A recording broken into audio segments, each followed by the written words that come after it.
So I was watching the X Zone TV channel last night when I was abducted by aliens, and they kept repeating to me over and over again, simultv.com, simultv.com. What's simultv.com? That's what I asked them. They had it written on the side of their UFO. How do you spell that? UFO. No, I mean simultv.com. simultv.com. simultv.com. Right. simultv.com. Interesting that you were abducted by aliens in a simultv.com UFO last night. Oh, yeah? Yeah. Now that you mention it, I remember now last night I was awakened from a deep sleep. My great-grandmother was standing there. She said she'd come from the hereafter to tell me about simultv.com. She even spelled it out for me. simultv.com, sonny boy. simultv.com. simultv.com, sonny boy. Wow. Yeah. Guys, you'll never guess what my psychic guru just told me. simultv.com. Exactly. Are you guys psychic too? Of course. We all know about simultv.com. simultv.com.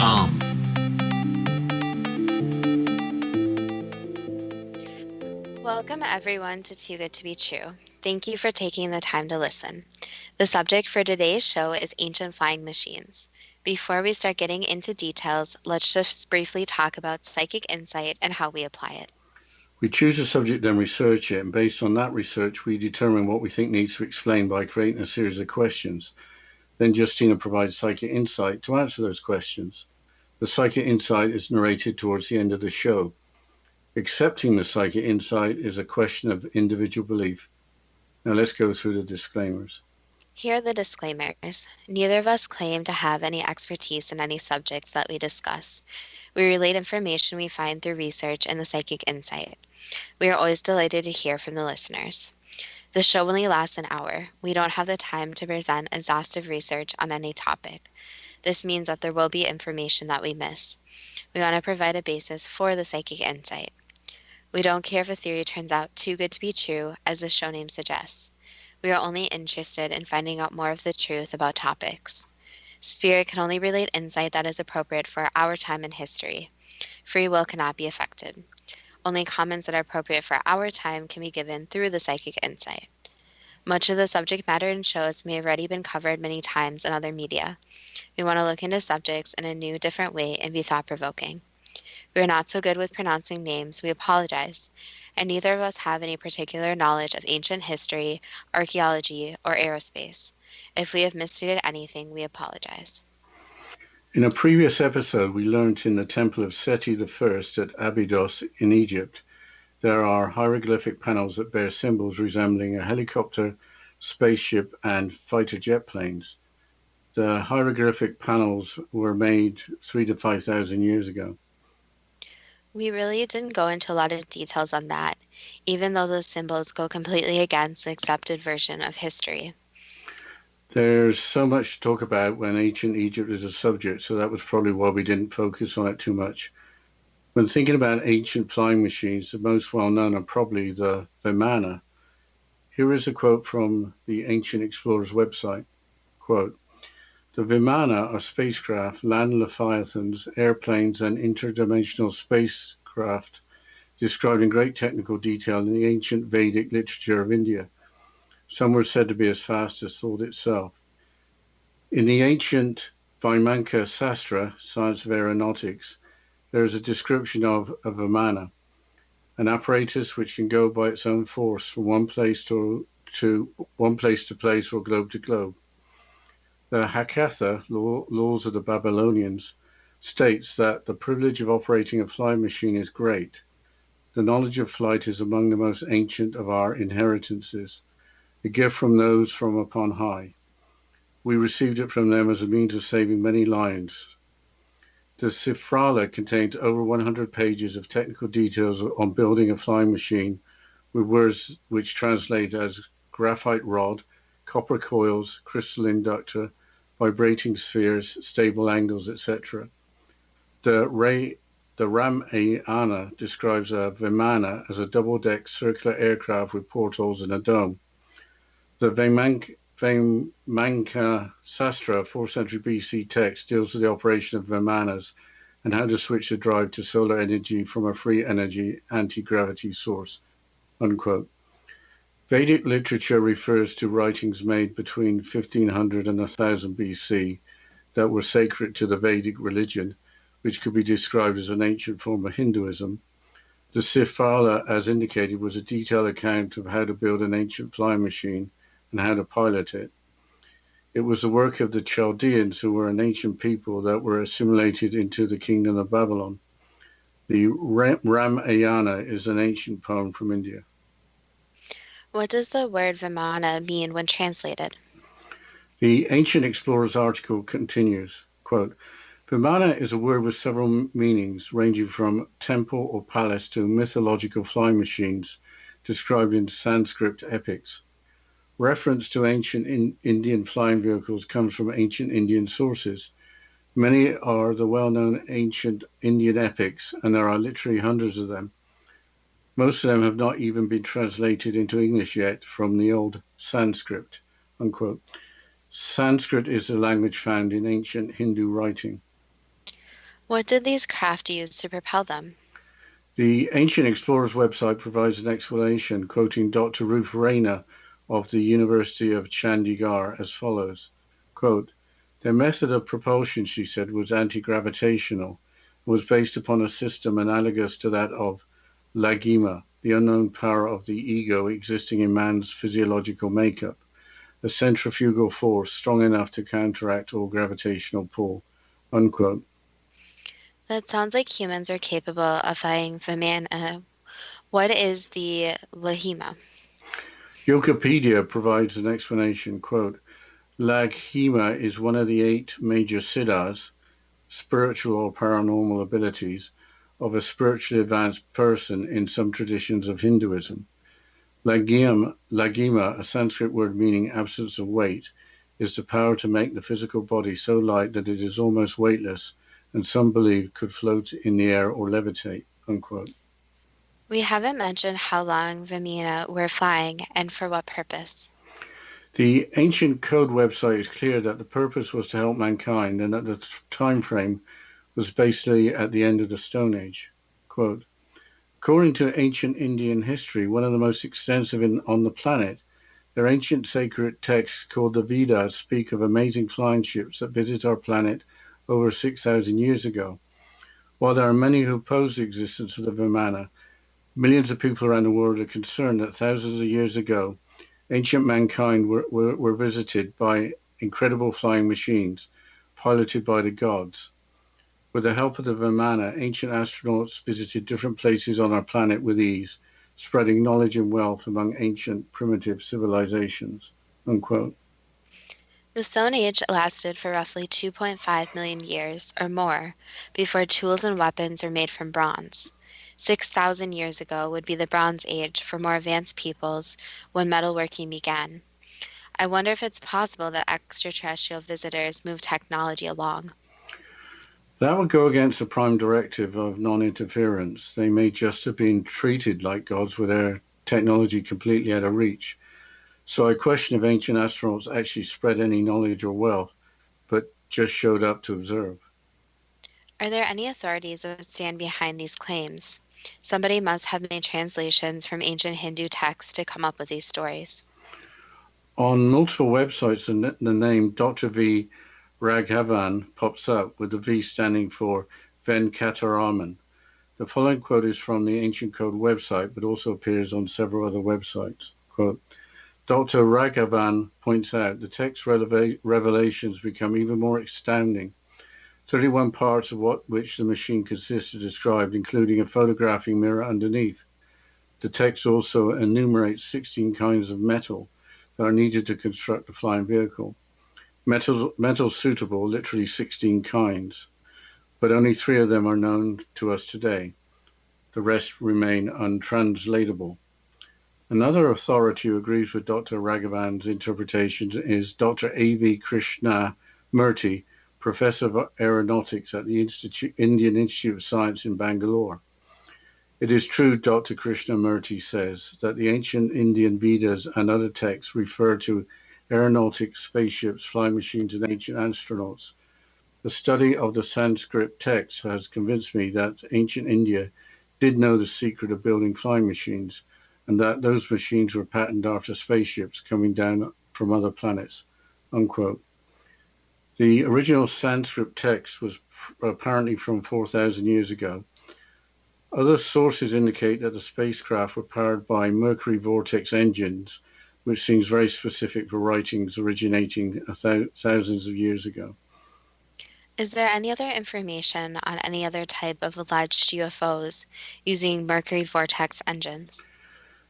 There is the alleged Die Glocke, or the bell, developed by Nazi Germany allegedly during World War II. Here's a quote from the Die Glocke Wikipedia article.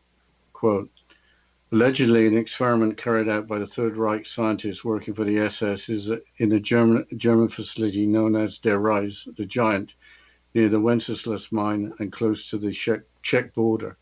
Die Glocke is described as being a device made out of a hard, heavy metal, approximately 2.7 meters or 9 feet wide, and 3.7 to 4.6 meters, 12 to 15 feet high, having a shape similar to that of a large bell, unquote. The device is supposed to have contained two counter-rotating cylinders filled with a violet-colored mercury-like substance. But there is a more recent alleged connection to the Vimāna. I hope you're not going to say that one was sighted somewhere over New Mexico.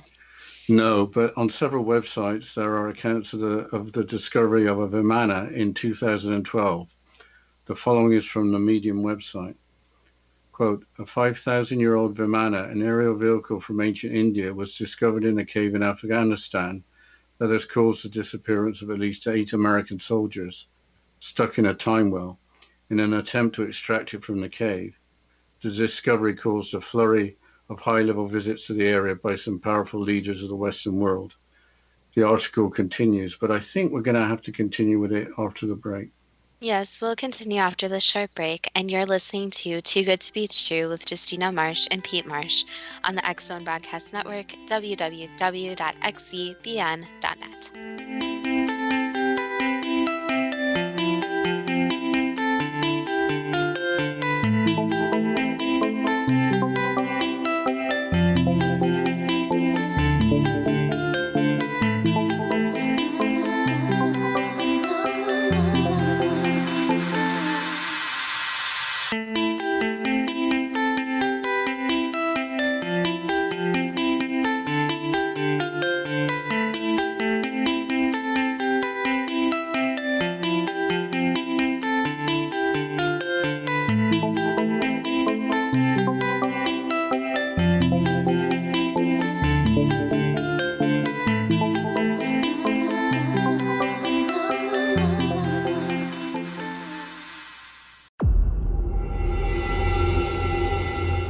Whether you're a skeptic or a believer, join me, Rob McConnell, as together we'll investigate the world of the paranormal and the science of parapsychology here on the X Zone Radio TV show on XZBN and the X Zone TV channel on Simul TV. Since 1990, the X Zone Radio TV show has been the place where people dare to believe and dare to be heard. Together, we'll investigate UFOs, aliens, ghosts, Bigfoot, psychic phenomenon, lake monsters, conspiracy theories, government cover-ups, the truth embargo, alien abductions, ESP, haunted locations from around the world, and so much more. With over 28 years of broadcasting and more than 4,500 individual guests, the X Zone is truly a place where fact is fiction and fiction is reality, as evidenced by the credibility, integrity, and professionalism of the guests that we bring to our international audience. If you have seen a UFO, had a close encounter, seen a ghost, Bigfoot, lake monster, or a story that you would like to share or have investigated, contact me, Rob McConnell, by sending me your email to xzone@xzoneradiotv.com, or you can call toll-free 1-800-610-7035, extension 143, and on Skype, X Zone Radio TV. For more information on the X Zone Radio TV show with yours truly, Rob McConnell, visit www.xzoneradiotv.com or www.xzonetvchannel.com or simultv.com and xzbn.net. Until next we meet here in the X Zone from our broadcast center and studios in Hamilton, Ontario, Canada, always remember, X Zone Nation, keep your eyes to the sky and your heart in the light.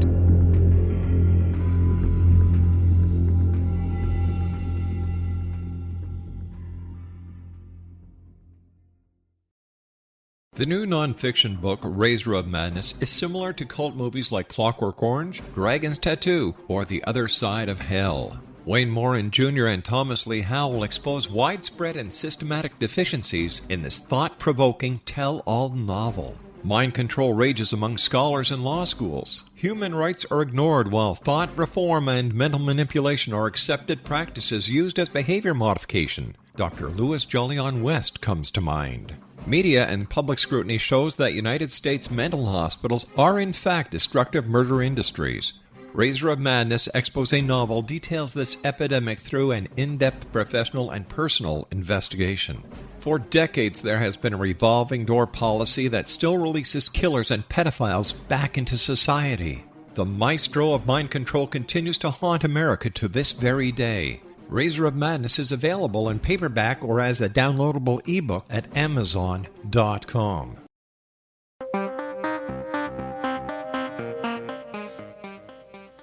Welcome back to Too Good to Be True. And before the break, we were discussing a possible Vimāna discovered in Afghanistan from the Medium website. So, Dad, can you please continue with the article? Yes, thank you, Justina. In the summer of 2012, the leaders of the most important Occidental countries made consecutive visits that were considered suspicious in Afghanistan at short intervals, one from another within a week. Barack Obama, David Cameron, Nicolas Sarkozy, who was then the president of France, and Angela Merkel. At the time, Nicolas Sarkozy was already in India when suddenly he left that country going to Afghanistan.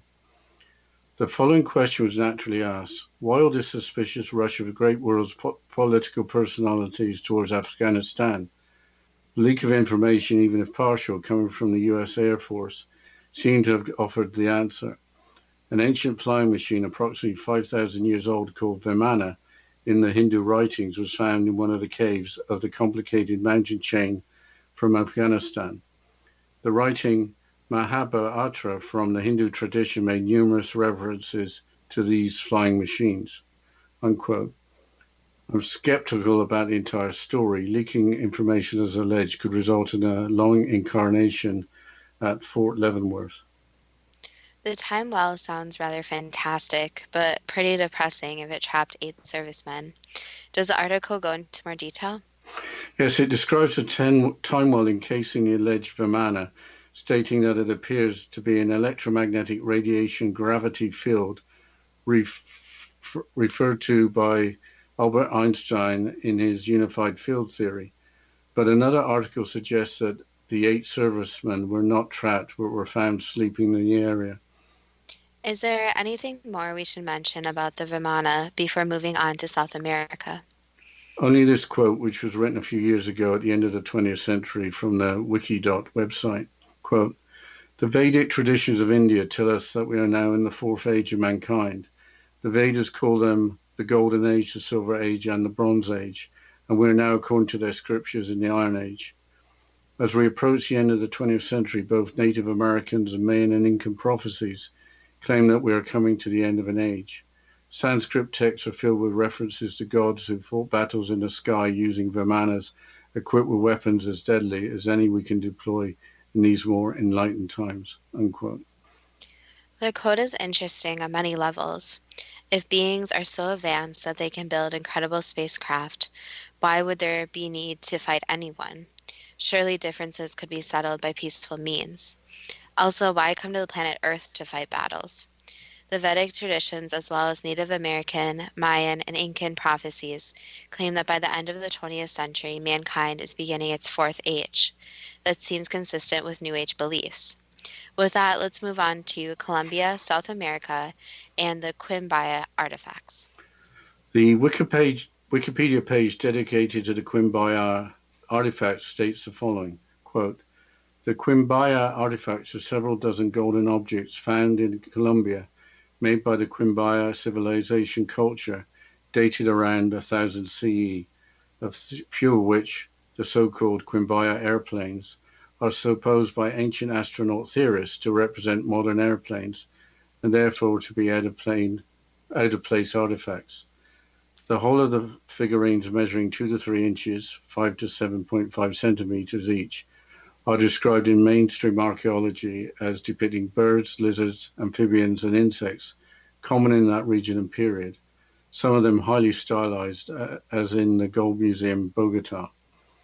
In 1994, Germans Peter Belting and Konrad Lubers created simplified radio-controlled scale models of these objects and showed that their models, which lacked some convoluted features present in the real figurines, could fly, unquote.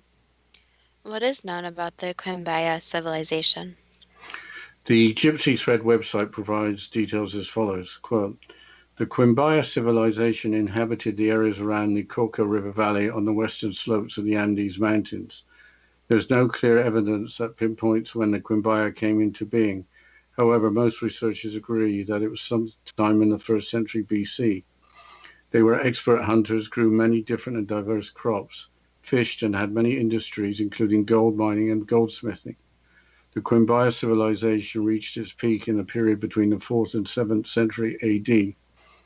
Spanish conquistadors began to colonize Colombia in 1509, which led to the end of the Quimbaya period, unquote.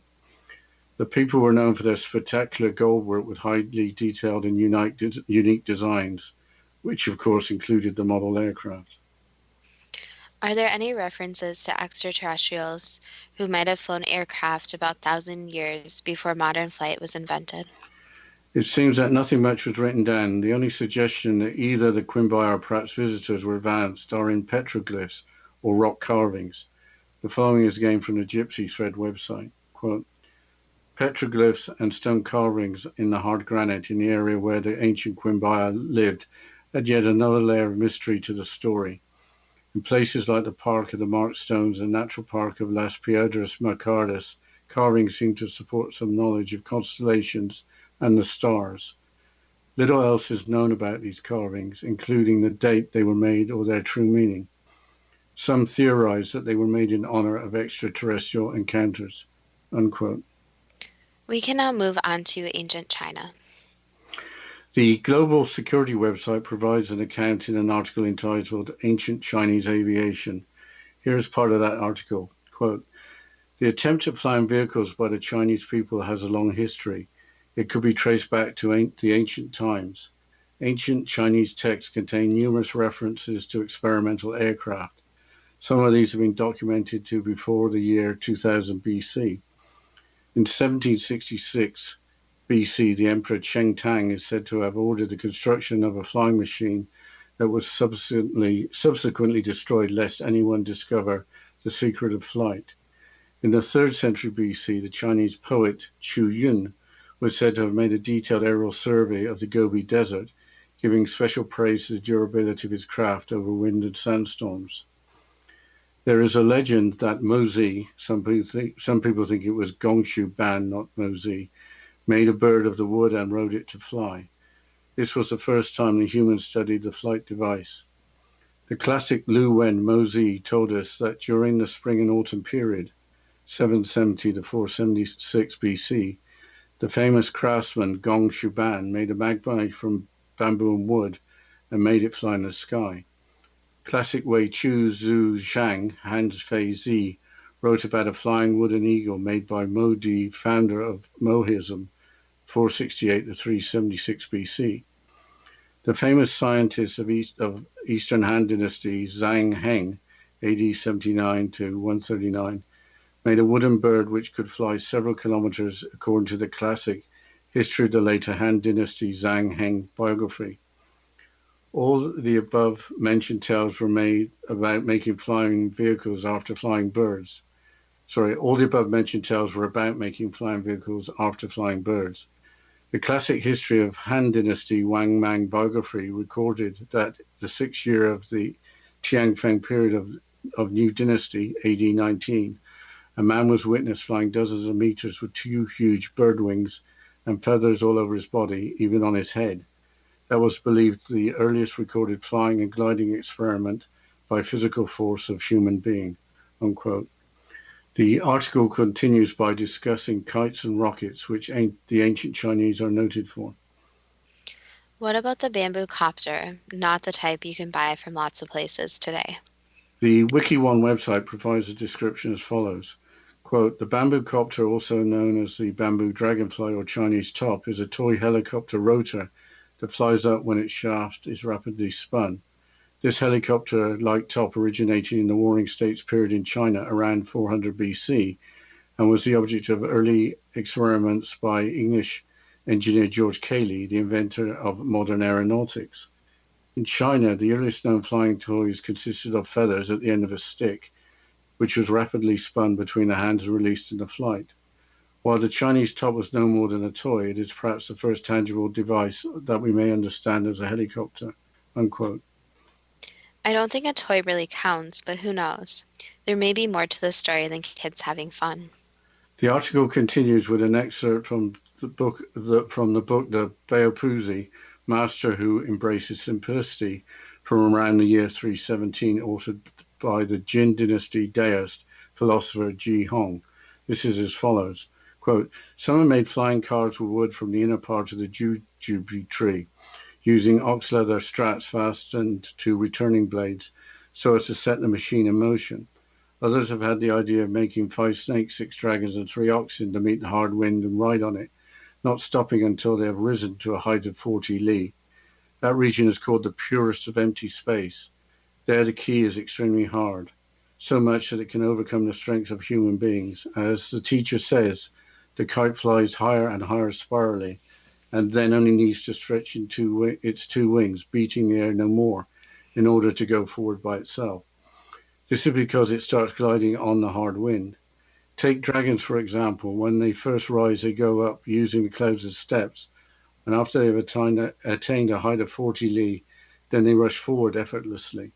The account comes from the adepts and is handed down to ordinary people, but they are not likely to understand it, unquote. I'm not sure what height is 40 li or what key means, except perhaps air or wind, but we'll have to continue after the break. Yes, we'll continue after this short break, and you're listening to Too Good to Be True with Justina Marsh and Pete Marsh on the X Zone Broadcast Network, www.xzbn.net.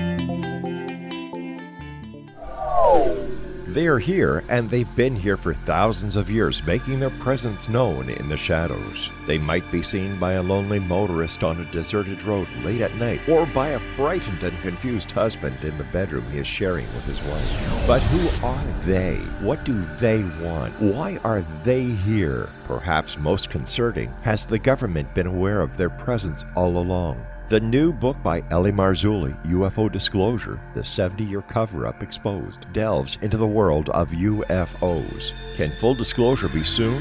Order now and receive a free hour and 37-minute DVD on the UFO phenomenon. UFOs are real. Get both the book and the DVD, a $40 value, for only $19.99. To order your book and DVD today, go to lamarzulli.net. That's LAMARZULLI.net. Rob McConnell here, presenting an overview for Nicholas Paul Jennings, author of a fascinating book, Amen. It presents facts revealed by Egyptologists, facts that enable us to understand why Amen is the beginning of creation of God. It provides recommendations for religious leaders of the major religions to unify their beliefs and teach the Word of God. Love one another. Amen informs people how mankind conceived God. It was the Egyptians that developed the concepts of a soul, a hereafter, and Son of God. And finally, after the worship of many gods, they conceived the belief in one universal God, the maker of all there is. For more information, visit www.futureofgodamen.com. That's www.futureofgodamen.com.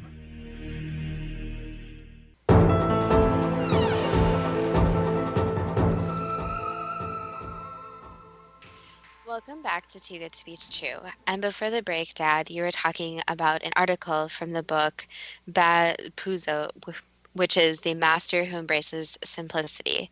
So can you continue with your thought, please? Sure. The adepts mentioned must have been clever people. It is thought that the description of the returning blades refers to toy helicopters, whereas the description of snakes, dragons, and oxen were referring to kites. But who really knows for sure?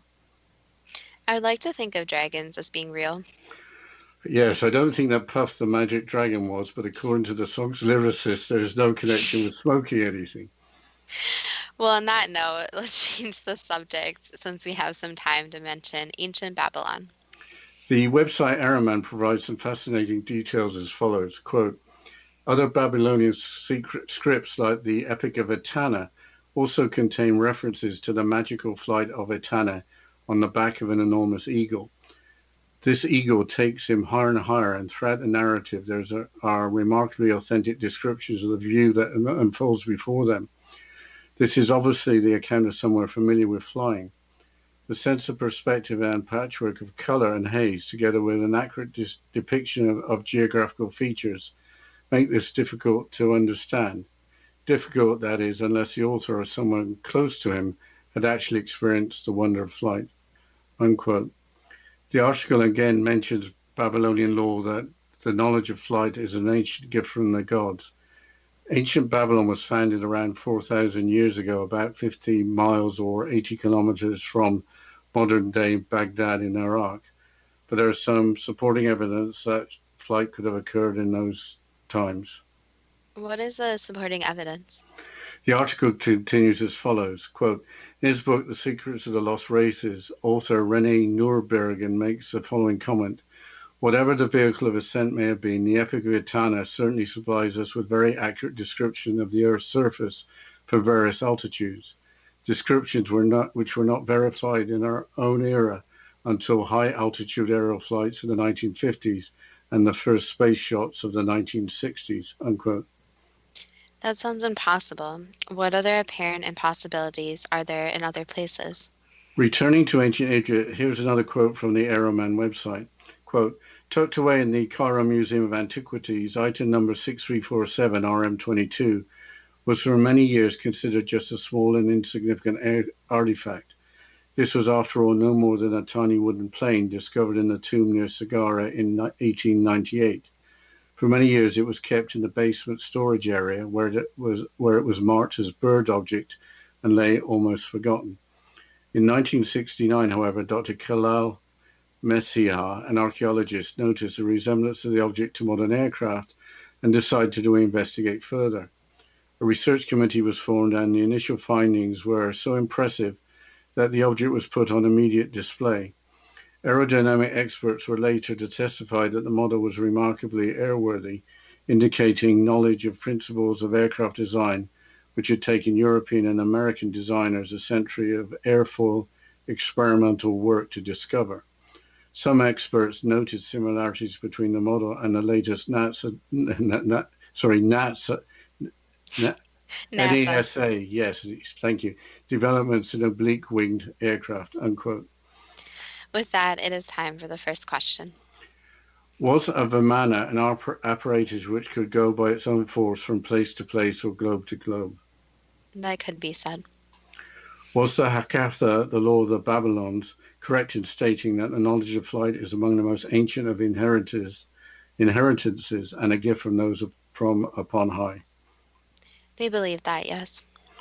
Was the knowledge of flight received from those from upon high as a means of saving many lives? That could be said. Why were the beings described as those from upon high? You could call them extraterrestrials or aliens. I've read that extraterrestrial beings don't like the word aliens. Is that true?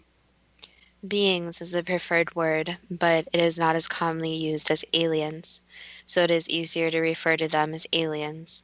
But beings or aliens are about the same thing. Beings is just a more respectful way of saying it. Could a Vimana switch its drive to solar energy from a free energy anti-gravity source? Yes. Did the propulsion of a Vimana include Lagima, the unknown power of the ego existing in man's physiological makeup, the centrifugal force strong enough to counteract all gravitational pull? There's more to it than that. So part of it is the ego, yes, but it takes more energy than just the ego. Is Lagima the ability to make the physical body so light that it is almost weightless, able to float in the air or levitate? That was what it was thought of, yes. Did the Vimana visit planet Earth over 6,000 years ago? Yes. Did the Vimana visit the Earth more recently than 6,000 years ago? Yes. Did they visit the Earth over a time frame of, say, 2,000 years? Approximately. With the help of the Vimana, did ancient astronauts visit different places around the globe with ease, spreading knowledge and wealth among ancient primitive civilizations? There was knowledge spread, yes, but it wasn't always by man. So man had some ways of traveling, yes, but other beings also helped with this. So mankind learned the secrets of flight from extraterrestrials and could fly Vimana. Some, not all, so it was very particular for one. And two, the knowledge was very sacred, you could say. How was non-interference with the people on Earth maintained if knowledge and wealth were spread by extraterrestrial beings among ancient primitive civilizations? You can think of it as one, rules change, so there were differences in ancient times where beings were able to interfere in different ways.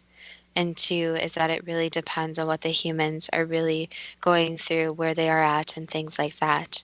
So there are other factors influencing if there could be interference or not, depending on the outcomes of what is happening with the humans. Were the visitors treated like gods?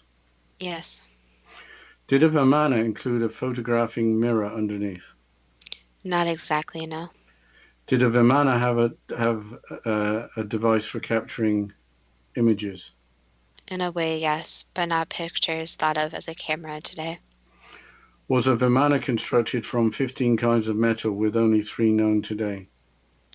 Actually, 4 are known today, but the rest were not. Do we know anything about the 12 other metals? No. Did the people of ancient India know the secret of building flying machines patterned after spacecraft arriving from other planets? Basically from UFOs, yes. Who were the gods or extraterrestrial beings that flew the Vimana? They were from a distant place, so they were helpful beings. By knowing the secrets of building flying machines, were Vimana built by the people of ancient India? They attempted, yes, so there were many unsuccessful attempts, but they tried to do what they could, yes. Were Vimana powered by mercury vortex engines? Not exactly, no. Was there in reality a type of flying saucer known as Die Glocke or the Bell, developed by Nazi Germany during World War II? No. Is there any truth to the story that in 2012 a 5,000-year-old Vimana was discovered in a cave in Afghanistan? There was an unknown invention that was discovered, but it was not that, so it was actually for decorative purposes. Did 8 American soldiers disappear stuck in a time well when attempting to extract the object from the cave? Yes. Were the 8 soldiers later found sleeping in the area? They found them later. They were stuck for a while, but they found them, so they were fine. Did world leaders, including Barack Obama and Angela Merkel, visit the cave in 2012? Yes, to find out that it was nothing than a piece of art. How did the story leak out? Basically, one person called another, so information gets out very easily. However, it was nothing that was useful to anyone. Was the time well that was encasing the piece of art in electromagnetic radiation gravity field referred to by Albert Einstein in his unified field theory?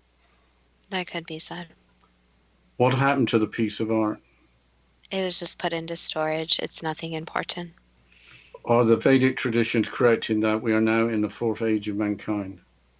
It again depends on what exactly defines each age, but for some that is true. Are the four ages the Golden Age, the Silver Age, the Bronze Age, and the Iron Age? Yes. Is the Age of Aquarius or the New Age the fourth age? Yes. Did believed to be gods fight battles in the sky using Vimāna equipped with deadly weapons? That was thought of, yes, but there was a lot of embellishment of the stories. So that was not very true. Correct. Changing subject to the Quimbaya model airplanes, were those artifacts made by the Quimbaya civilization around 1,000 years ago? Yes. Why did the Quimbaya people make the model airplanes? To try to fly, so they wanted to be able to transport other resources.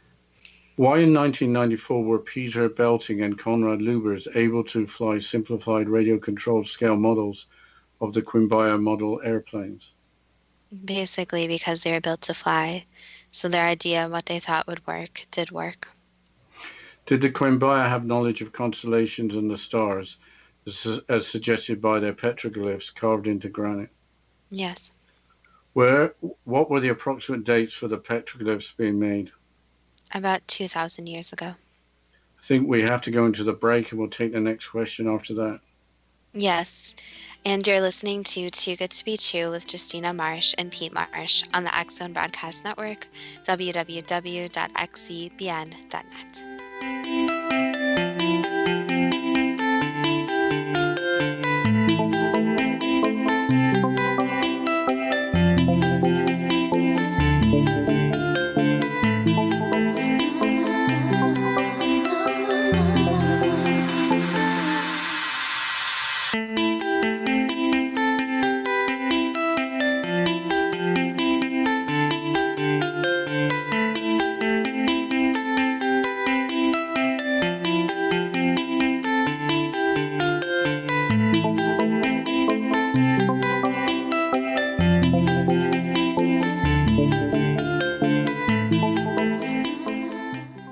You have heard of the X Zone? Now watch it on Simul TV, plus 500 video games, live TV channels, free video on demand, worldwide, and more. Does this sound like tomorrow's television? Well, it is, but you can have it today, right now. It is Simul TV. Simul TV offers what the others only wish they could provide. 15 exclusive channels like X Zone, sci-fi, and horror. We are worldwide. No other provider offers that. 500 built-in video games. No need to have an extra expensive system. We have them included. Free video on demand. Live streaming events from around the world. Interactive online network, and much more. Tomorrow's TV today. Simul TV. Sound too good to be true? Well, it's not. You can have Simul TV today. Sign up at simultv.com. Do it today.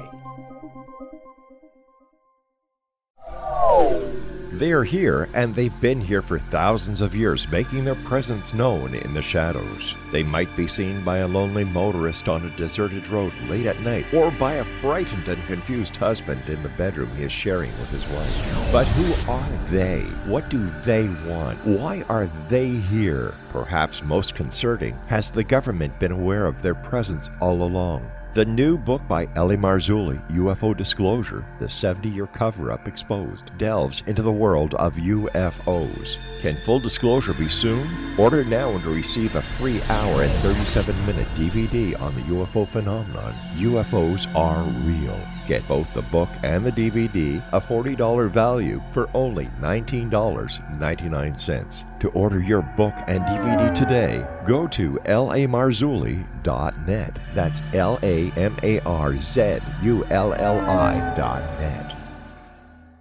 So I was watching the X Zone TV channel last night when I was abducted by aliens, and they kept repeating to me over and over again, simultv.com, simultv.com. What's simultv.com? That's what I asked them. They had it written on the side of their UFO. How do you spell that? UFO. No, I mean simultv.com. simultv.com. simultv.com. Right. simultv.com. Interesting that you were abducted by aliens in a simultv.com UFO last night. Oh, yeah? Yeah. Now that you mention it, I remember now last night I was awakened from a deep sleep. My great-grandmother was standing there. She said she'd come from the hereafter to tell me about SimulTV.com. She even spelled it out for me. SIMULTV.com, sonny boy. SIMULTV.com. SIMULTV.com, sonny boy. Wow. Yeah. Guys, you'll never guess what my psychic guru just told me. SIMULTV.com. Exactly. Are you guys psychic too? Of course. We all know about SimulTV.com. SIMULTV.com.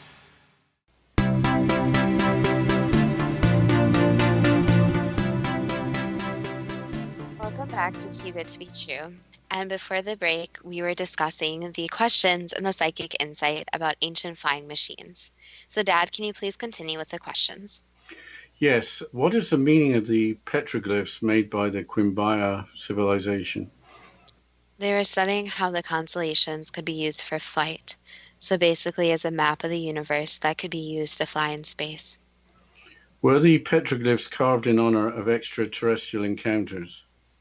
Not exactly, no. So more of the observation and just the astrology and what was happening in the sky. So in certain cases, yes, it may involve extraterrestrials, but a lot of them did not. Who built the aircraft that the Quimbaya copied to make models? It was multiple things. So one, it was copying off of weird things they saw in the sky, but it was also copying off the flight of animals. So they studied birds and the wing-like structures. So they copied nature and also UFOs. Correct. Changing the subject to ancient China, did in 1766 BC Emperor Cheng Tang order the construction of a flying machine that was subsequently destroyed so that the secret of flight was not discovered? Correct. How successful was that flying machine?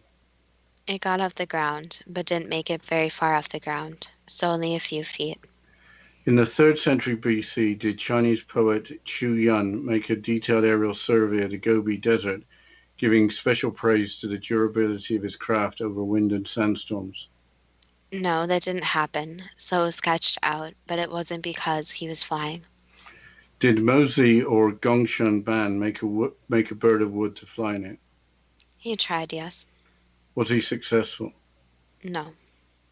During the spring and autumn period, 770 to 476 BC, did Gong Shuban make a magpie from bamboo and wood that he flew in?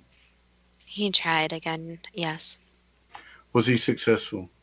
More successful than the others, but it could not stand long distances, no.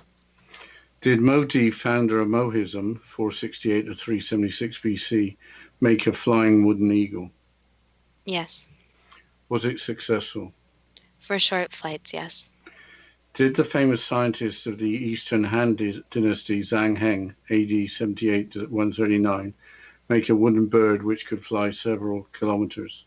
Yes. In the 6th century, the Qian Feng period of the new dynasty, AD 19, did a man fly under his own strength, gliders or aircraft with 2 huge bird wings and feathers all over his body? No. Did the helicopter-like top originate in the Warring States period of China around 400 BC? Yes. Around the year 317, was the Jin dynasty Daoist philosopher Jie Hong correct in stating that flying cars were made with wood from the jujube tree, using ox leather straps fastened to returning blades? They tried that, yes, but again, they weren't what flying machines are thought of as today. They could get off the ground, but not for very long. Do returning blades refer to toy helicopters? Yes. Did others have the idea of making 5 snakes, 6 dragons, and 3 oxen to meet the hard wind and ride on it, not stopping until they had risen to a height of 40 li? That story has been exaggerated, so it's not all true. How high is 40 li, spelled L-I? That would only be a few feet, so not very high. Is Ki spelled Q-I, the wind? Yes. Are snakes, dragons, and oxen actually kites? That could be said. So the ancient Chinese were able to get some success in flight, but never fully achieved it. They succeeded with toys and getting a little off the ground, but they never really succeeded with true flight. Changing subject to ancient Babylon, who were the gods that provided the ancient Babylonians with the ancient knowledge of flying? They found different information that was basically dropped down to them, so the gods were thought of beings above. Were these the same beings that provided help to the people of ancient India? Some of them, yes. Did ancient Babylonian scripts like the Epic of Etana provide an accurate description of flying, even if flights were on the back of an enormous eagle? Yes. Had the author of the Epic of Etana or someone close to him actually experienced the wonder of flight? That could be said. Does the Epic of Etana provide a very accurate description of the Earth's surface from various altitudes? Yes. Were the description of the Earth's surface from the Epic of Etana verified by high-altitude aerial flights in the 1950s and the first space shots of the 1960s? Yes. Why did this technology in Babylon and in India become forgotten? Because basically humans went backwards. So humans, instead of trying to move technology forward, they went into more of you could call it the Dark Ages, where they didn't care about technology. They didn't care about moving forward. They didn't care about helping each other. Instead, they only cared about their own greed, and more negative things happened. So the ancient peoples actually wanted to move forward. They wanted to make something that would help them, something that would move technology forward. Therefore, they were resisted. However, for the ones later, when the technology got lost, it was just not a good time for the knowledge to be spread since so many other issues were already occurring. Changing subject to ancient Egypt, are the hieroglyphic panels with images of flying objects 3,000 to 5,000 years old? Yes. Do the hieroglyphic panels with symbols resembling a helicopter or a spaceship and fighter jets document that helicopters, spacecraft, and fighter jets existed 3,000 to 5,000 years ago? Yes. Who built the helicopters, spacecraft, and fighter jets shown in the hieroglyphic panels? People with advanced technology. Was that beings from other places, or was it human beings who lived in ancient Egypt? A mix of both. Why was the Cairo Museum of Antiquities item number 6347 RM22 for many years just considered to be a small and insignificant artifact? Basically, because nobody realized that was actually important. Why did it take until 1969 for archaeologist Dr. Khalil Messiha to notice the resemblance of the wooden plane discovered in a tomb near Saqqara to modern aircraft? Basically, nobody made the connection, since a lot of people thought it was not possible that flight existed that long ago. So nobody was on the lookout for anything that looked like aircraft. How could such an ancient model aircraft be remarkably airworthy, indicating knowledge of the principles of aircraft design, which had taken a century of modern airfoil experimental work to discover? Since the ancient Egyptians had a lot more knowledge than they are given credit for, and were very smart people. Are there similarities between the model and the latest NASA developments in oblique-winged aircraft? Yes. I think I asked a similar question before, but why did the Prime Directive of Extraterrestrials of Non-Interference of the Development of the People of Earth not appear to apply to ancient flying machines? Again, the technology was moving forward, and it was more of a group decision to interfere with regards to the future humans making a lot of their own mistakes, and were moving in a different direction. So rules and lines had to be shifted. So you can think of it in terms of even laws. So laws aren't put into place until something wrong happens, and then the law has to be put into place to make sure the wrong thing doesn't happen again. So it's the same concept. What can we learn from the discoveries around the globe of ancient flying machines?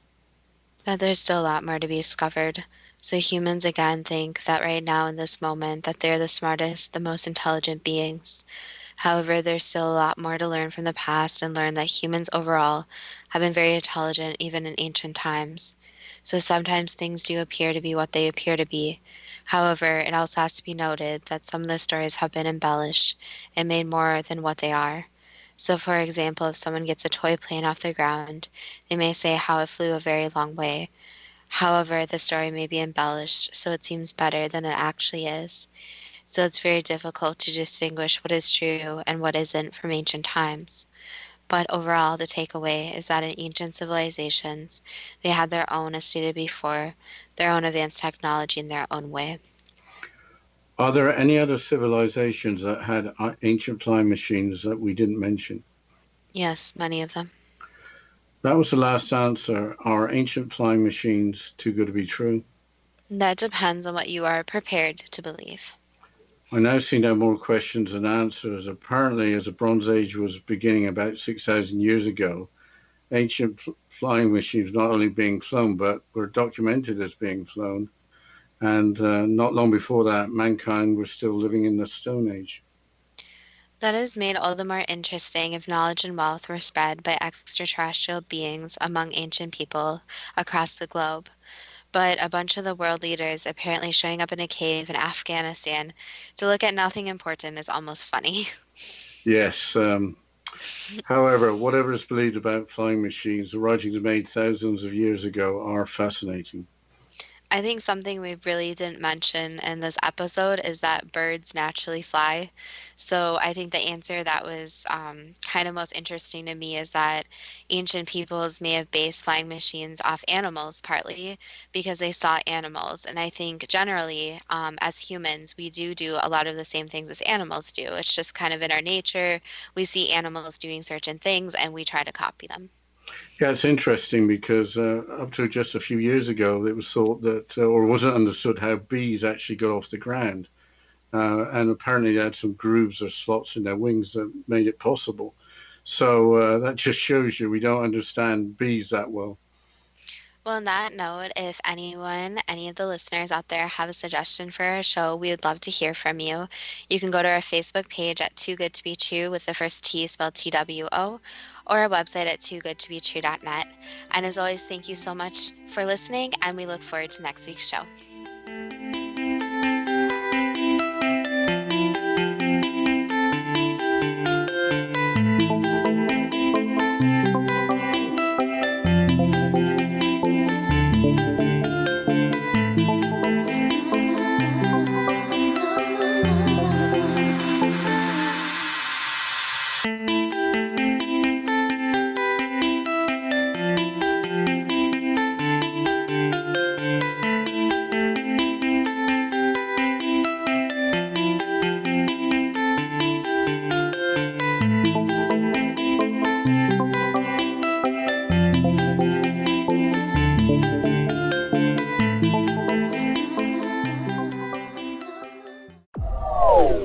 They are here, and they've been here for thousands of years, making their presence known in the shadows. They might be seen by a lonely motorist on a deserted road late at night, or by a frightened and confused husband in the bedroom he is sharing with his wife. But who are they? What do they want? Why are they here? Perhaps most concerning, has the government been aware of their presence all along? The new book by Ellie Marzulli, UFO Disclosure, the 70-year cover-up exposed, delves into the world of UFOs. Can full disclosure be soon? Order now and receive a free hour and 37-minute DVD on the UFO phenomenon. UFOs are real. Get both the book and the DVD, a $40 value, for only $19.99. To order your book and DVD today, go to lamarzulli.net. That's LAMARZULLI.net.